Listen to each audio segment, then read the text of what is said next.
안녕하세요. 부부양심 중고차 이진영입니다. 오늘 자동차 상식 주제는 폭스바겐 차의 특징입니다. 제가 알고 있는 선에서 좀 이해하기 쉽게 설명을 드릴게요. 간단하게 참고만 하시면 좋겠습니다. 자, 폭스바겐은 독일차고 또 그 중에서도 서민들이 많이 타고 다니는 자동차 브랜드라고 알려져 있죠. 저도 어느 정도의 선입견은 좀 가지고 있었어요. 독일차이기는 하지만 폭스바겐은 그렇게 뛰어난 성능을 가지지는 않은 차? 뭐 약간의 어떤 그런 전체적인 선입견은 가지고 있었어요. 일단 히틀러가 서민들이 타고 다니는 자동차를 좀 만들어라 라고 이야기를 했었고, 그 주문에 따라서 포르쉐라는 사람이 폭스바겐이라는 자동차의 브랜드를 만들었습니다. 그러니까 서민들이 좀 저렴한 가격에 쉽게 구입해서 쉽게 타고 다닐 수 있는 자동차를 만들라는 주문을 받고 거기에 맞게 설계를 해서 서민들이 타고 다니는 자동차를 기반으로 만들어진 자동차의 브랜드가 이제 폭스바겐이라는 브랜드고요. 그건 지금까지 계속 이어져 오고 있는 어떤 역사와 문화를 가지고 있어요. 독일은 자동차를 굉장히 잘 만드는 나라죠. 그리고 우리가 독일의 자동차를 표현을 할 때 많은 브랜드들이 있지만 뭐 벤츠, BMW, 아우디, 폭스바겐, 이런 오펠, 이런 또 브랜드들이 있지만 오펠은 조금 제껴뒀고 네 가지의 자동차의 브랜드가 있잖아요. 자, 근데 곰곰이 여기서 한번 생각을 해보세요. 벤츠, BMW, 아우디는 사실은 프리미엄급 브랜드고요. 폭스바겐은 프리미엄급 브랜드는 아니에요. 뭐 여러 가지 이유가 있겠지만 이거는 태생적인 부분에서도 사람들의 어떤 뇌에 각인되어 있는 선입견, 그런 것 때문에 그러지 않을까라는 생각이 들어요. 사실은 굉장히 자동차를 잘 만드는 회사고, 독일이라는 나라 자체가 이런 철강 기술 또는 자동차 여러 가지 부분에서 매우 잘 만드는 자동차의 브랜드인데, 기술이 없어서 프리미엄급 자동차를 못 만들까요? 그러지는 않겠죠. 우스갯소리로 우리가 독일차를 먼저 이야기할 때 어떤 브랜드를 먼저 이야기할까요? 이게 정답은 아닙니다만 대부분이 자동차를 좋아하시는 분들, 알고 있는 분들 대부분은 벤츠, BMW, 아우디, 폭스바겐, 또는 뭐 벤츠, 아우디, 뭐 BMW, 폭스바겐, 뭐 이런 식으로 어쨌든 폭스바겐을 먼저 이야기하진 않고 벤츠나 아우디, BMW나 이런 걸 먼저 얘기하고 마지막에 폭스바겐을 대부분이 이야기하실 거예요. 저도 그랬고 대부분 저도 그렇게 들어왔어요. 왜 그럴까요? 선입견적으로는 이미 사람들의 머릿속에는 폭스바겐은 프리미엄 브랜드가 아니다, 그냥 대중적인 브랜드다라는 걸 대변하고 있는 게 아닐까라는 생각이 들어요. 근데 사실은 이 폭스바겐이 절대 무시할 수 없는 이유 중에 하나가 뭐냐면, 기본적으로 자동차를 잘 만드는 건 그건 당연한 거고, 그냥 제 개인적인 짧은 생각으로는 이게 폭스바겐도 프리미엄급 브랜드로 격상하려고 많은 노력을 했어요. 슈퍼카도 만들려고 했었고, 또 대형 프리미엄급 세단도 만들었었고, 대형 프리미엄급 SUV도 만들었어요. 그런데 다 망했습니다. 이게 거의 사람들한테 많이 안 팔렸어요. 만들긴 했어도 이게 판매량에서 거의 진짜 바닥을 쳤습니다. 그러니까 왜 그 돈을 주고 폭스바겐을 사? 요렇게 되는 거겠죠. 사람들의 인식이, 기술이 안 좋아서가 절대로 아닙니다. 그런데 그래서 그런 건지 어떤 브랜드 자체, 브랜드 밸류의 낮은 브랜드 밸류에 어떤 트라우마가 있어서 그런지는 모르겠는데 지속적으로 가치를 높이기 위해서 노력을 했었고 매우 많은 계열사를 가지고 있어요. 사실 전 세계적으로도 폭스바겐은 판매량이나 어떤 자동차 회사의 자본력이나 이런 부분에서 세계 1, 2위를 다투고 있는 자동차 회사가 폭스바겐입니다. 전 세계적으로. 그리고 매우 많은 계열사를 가지고 있고 그 계열사가 굉장히 기술력이 뛰어난 굉장히 굵직한 계열사를 가지고 있어요. 얘기해보면 이 정말 끝판왕 슈퍼카보다도 더 높은 그레이드를 가지고 있는 럭셔리 하이퍼 슈퍼카라고 불리는 부가티 베이런, 부가티를 가지고 있어요. 그리고 슈퍼카 람보르기니 가지고 있습니다. 그 다음에 스포츠카의 끝판왕인 포르쉐를 가지고 있어요. 럭셔리 세단의 브랜드인 벤틀리를 가지고 있습니다. 그리고 프리미엄급 브랜드인 아우디를 가지고 있고요. 바이크도 가지고 있어요. 그 이탈리아의 그 바이크 럭셔리 브랜드 있습니다. 바이크인 두카티라는 바이크 브랜드를 가지고 있고, 그 다음에 그 독일의 상용차 중에 MAN이라고 있어요. 이게 한국에서는 만트럭이라고 부르거든요. 정식 명칭은 MAN입니다. 이 만트럭도 가지고 있고, 그 다음에 스웨덴의 스카니아라는 트럭 있죠, 상용차. 얘네도 폭스바겐이 가지고 있어요. 자, 더 많은 자동차의 브랜드도 가지고 있지만 제가 흔히 얘기했을 때 정말 쉽게 알아들을 수 있는 그런 굵직굵직한 자동차의 브랜드만 지금 말한 겁니다. 이 브랜드만 따져도 정말 대단한 가치를 가지고 있는 자동차의 브랜드를 폭스바겐은 계열사로 놓고 있어요. 계열사로 놓고 폭스바겐 얘네들이 다 좌지우지하고 있어요.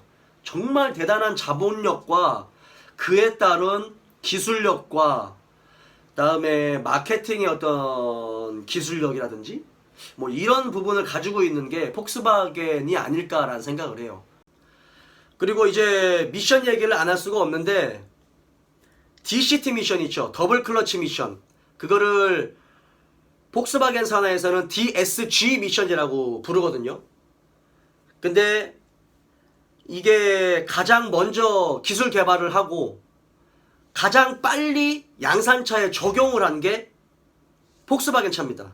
그러니까 미국의 보그워너사하고 기술 협약을 맺어서 굉장히 이른 시기에 이 DCT 미션 기술 개발에 들어갔고 2000년대 초반에 이미 폭스바겐에 나오는 소형차에는 이 DCT 미션이 들어가 있었어요. DSG라는 이름으로 DCT 미션이 들어가 있습니다. 그 전에 자동차 업계 시장에서는 오토 미션하고 수동 미션이 거의 대부분이었어요. 그런데 이제 전혀 새로운 미션에 들어간 거죠. 오토 미션의 장점과 수동 미션의 장점. 그러니까 오토 미션의 레바를 움직이지 않고도 변속이 되는 그런 편리함, 이런 장점과 수동 미션의 출력의 손실을 최대한 줄이면서 나갈 수 있는 부분, 그로 인한 연비의 개선, 이런 장점이 플러스가 된 게 더블 클러치 미션이에요. DCT 미션.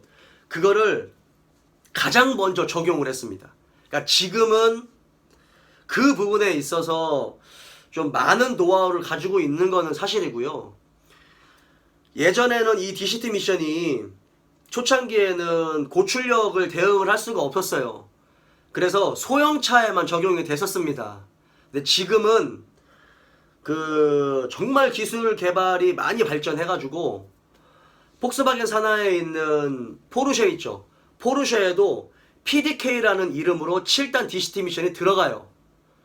그리고 부가티 베이런 슈퍼카 있죠. 8000cc 1200마력 정도 되는 부가티 베이런에도 7단 DCT 미션이 들어갑니다.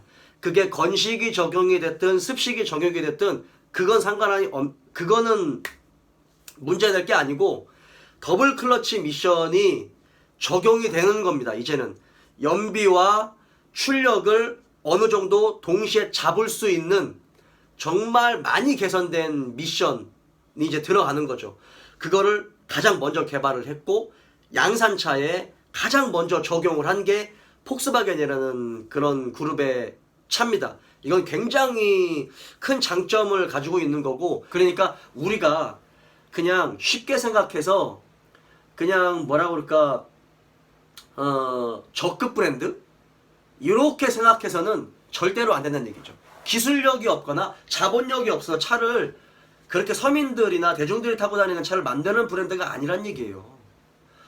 일단은 기본적으로 앞서 제가 독일차의 특징이라는 영상을 찍었을 때 독일은 뭐 일단 전쟁을 일으켰었던 나라들도 그렇지만 무기를 생산해야 되고 그 무기를 운송하는 선박이라든지 비행기라든지 자동차나 이런 부분에서 철강의 기술이 발달할 수밖에 없었다. 하지만 독일은 그 중에서도 자동차를 만들고 그 부분에 대해서 지속적으로 기술 투자를 매우 많이 했고, 그래서 매우 고퀄리티의 기술력을 가지고 있는 나라가 독일이다라는 이야기를 했잖아요. 그런데 폭스바겐은 독일 내 자국 내에서도 서민들이나 대중들이 타고 다니는 자동차를 만드는 브랜드예요. 그 다음에 유럽에서도 오펠이라는 자동차도 있고, 독일에 프랑스의 뭐 르노, 그다음에 푸조, 시트로엥 이런 자동차 브랜드들도 폭스바겐과 더불어서 대중들이 타고 다니는 자동차를 만드는 대중적인 브랜드잖아요. 자동차 브랜드. 프리미엄급 브랜드가 전혀 아니잖아요. 유럽 내에서도. 그런데 왜 유독 폭스바겐은 전 세계적으로 그렇게 인정을 받고 있을까? 제 생각에 정말 차이가 나는 건 뭐냐면, 물론 이제 단점도 있지만 차이가 나는 건 뭐냐면, 뭐 일본 차, 그다음에 프랑스 차, 또 뭐 어떤 영국 차, 뭐 그다음 뭐가 있을까요? 한국 차, 뭐 이런 부분에서 동급의 경쟁 차종 있잖아요. 동급의 경쟁 차종, 어떤 그런 대중적인 자동차를 놓고 봤을 때 경쟁 차종의 재원상으로 보면 비슷한 마력, 토크 이런 것들이 굉장히 비슷할 수 있어요. 마력은 뭐 한 120에서 뭐 140마력 나오고, 뭐 토크도 뭐 20에서 뭐 30 언저리의 이런 토크. 그러니까 재원은 비슷해. 그런데 서민들이 타고 다니는, 독일에서 서민들이 타고 다니는 폭스바겐만 타더라도 직결감이 달라요. 엔진과 미션의 직결감, 그게 바퀴에 전달돼서 앞으로 나가는 어떤 주행의 어떤 특징들, 출력 이런 것들이 굉장히 크게 차이가 많이 나요. 고성능을 추구한다는 얘기죠. 독일차 자체가 그렇게 고성능을 추구한다는 얘기입니다. 이렇듯이 자동차를 굉장히 잘 만들어요. 차이가 나요. 실제로 타시는 분들 아시겠지만 여타의 다른 자동차 브랜드들과 차이가 나는 게, 사실은 자동차가 달릴 때의 안전성이라든지 고속에서의 안전성, 코너에서의 안전성, 급가속, 뭐 급제동, 다시 급출발, 뭐 이런 부분에서 이 자동차가 기본적으로 가지고 있어야 할 기본적인 강성, 감성, 막 안전성 이런 부분에서 너무나도 차이가 많이 나요. 서민들이 타고 다니는 브랜드임에도 마찬가지. 그런 부분에서 좀 좋은 장점을 가지고 있는 것 같고, 그 다음에 대체적으로 폭스바겐 차들이 서민들이 타고 다니는 차다 보니까 기본적으로 가격이 좀 높으면 안 되잖아요. 그래서 전륜구동을 기반으로 하는 시스템을 많이 적용을 하고 있어요. 그게 이제 비교적 구조가 단순하고 자동차의 뼈대도 좀 더 단순하게 만들 수 있고, 거기에 들어가는 부품이라든지 공차의 중량이나 생산 단가나 이런 부분에서 매우 단가를 낮출 수 있다는 장점이 있어요. 그거는 곧 소비자에게 판매하는 판매 비용을 낮출 수가 있고, 구입 후에 뭐 유지 보수라든지 운영을 하는 부분에서도 비교적 덜 부담스럽게 운영을 할 수 있다는 장점을 가지고 있습니다. 구조가 간단하니까 그만큼 덜 고장날 거 아니에요.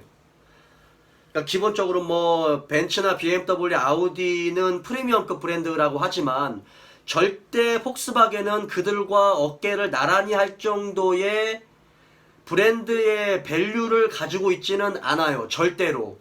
그런데 절대 무시할 수 없는 자본력과 기술력과 계열사를 가지고 있다는 거죠.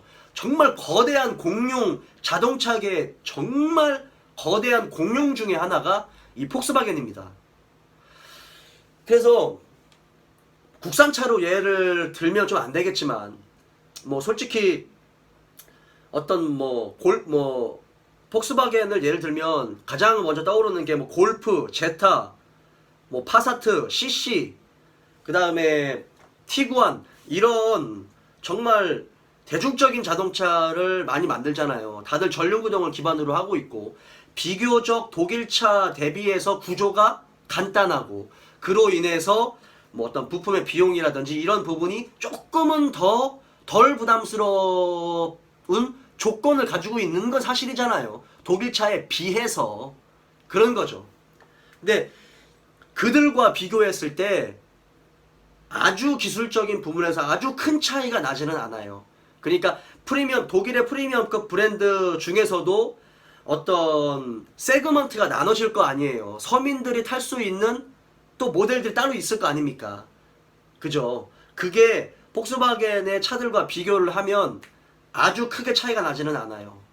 그러니까 뭐 전륜구동 자동차의 주행의 질감, 안전성이라든지 이런 부분과 후륜구동 자동차의 부분은 물론 다르겠지만, 이 기술적인 부분에 기술 투자를 많이 하고 있다 보니까 전륜차임에도 불구하고 후륜차를 타는 듯한 착각을 일으킬 정도로 이 어떤 출력의 질감이나 엔진의 회전 질감이라든지 아니면 코너나 고속에서의 안전성, 충돌 안전성, 이런 부분이 정말 말도 안 되게 좋아요. 그게 유럽의 대중적인 자동차 브랜드들과 비교했을 때는 더 큰 차이를 보이는 건 사실이고요.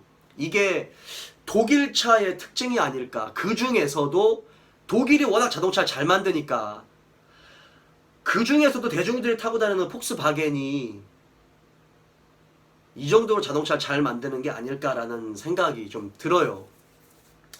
그리고 예전에 디젤 게이트가 터졌잖아요. 배출가스 조작을 해서 많은 부분 질타를 받았고 또 많은 벌금을 냈잖아요. 근데 이렇게 굵직굵직한 계열사를 가지고 있고 자본력이 엄청나게 좋다 보니까 뭐 몇 조, 몇십 조 이렇게 벌금을 뭐 몇 개씩 맞는다 하더라도 이게 망하지가 않고 다시 지금 기사회생을 해서 굉장히 잘 나가고 있잖아요. 다시 떳떳하게. 그러니까 어떤 독일 같은 경우는 디젤 엔진을 굉장히 잘 만들고 오랫동안 생산을 했었고 역사가 굉장히 오래됐기 때문에 유럽 내에서는 또 디젤을 또 많이 타고 있고, 그런 부분에 있어서 신뢰를 많이 가지고 있는 엔진과 브랜드가 그렇게 배기가스를 조작했다는 자체는 굉장히 잘못된 겁니다. 앞으로는 절대 그런 일이 일어나서는 안 되고, 그런 일이 있었을 때는 도의적으로 책임을 져야 되겠죠. 하지만 그렇게 막강한 자본력을 가지고 있는 자동차 브랜드다 보니까 정말 꿋꿋하게 다시 일어나는 것을 보면 대단하다라는 생각이 들어요.